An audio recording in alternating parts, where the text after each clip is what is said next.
بسم اللہ الرحمن الرحیم۔ السلام علیکم، ویلکم بیک۔ ڈپریشن اور بے چینی دور کرنے کے لیے لیمو کا شربت بہت مفید ہے۔ یہ دماغ کے کیمیائی عمل کو درست کرنے میں مددگار ثابت ہوتا ہے۔ اگر حلق میں مچھلی کا کانٹا پھنس جائے تو لیمو کا رس پینے سے کانٹا گل کر نیچے چلا جائے گا۔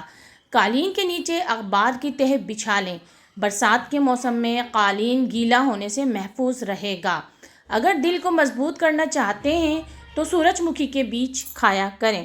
روزانہ 1 گلاس دودھ پینے سے ہڈیوں کی بیماریوں سے بچا جا سکتا ہے۔ روزانہ 4 کھجور کھانے سے کمزوری سے چھٹکارا پایا جا سکتا ہے۔ دوا کو ہمیشہ سادے پانی سے کھائیں۔ ٹھنڈے پانی سے دوا کو کبھی نہیں کھانا چاہیے۔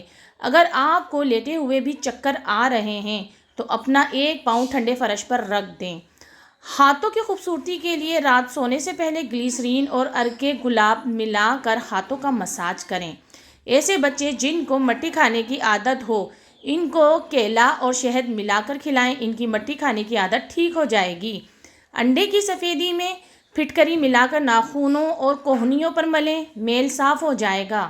سخت اور کھردرے ہاتھ ملائم کرنے کے لیے پیٹرولیم جیلی میں کاربولک ایسڈ ملا کر مساج کریں۔ ناخنوں کی صفائی کے لیے روغن بادام میں سفید آیوڈین ملا کر اس میں روئی بھگو کر ناخن صاف کریں۔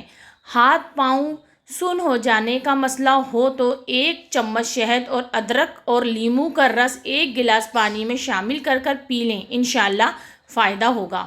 چاولوں کے ابلے ہوئے پانی سے بالوں کو دھونے سے بال گرنا بند ہو جاتے ہیں۔ 4-5 دن مسلسل کچا پیاز کھانے سے پیٹ کے کیڑے مر جاتے ہیں۔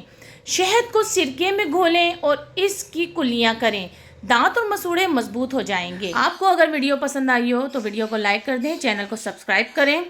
اللہ حافظ۔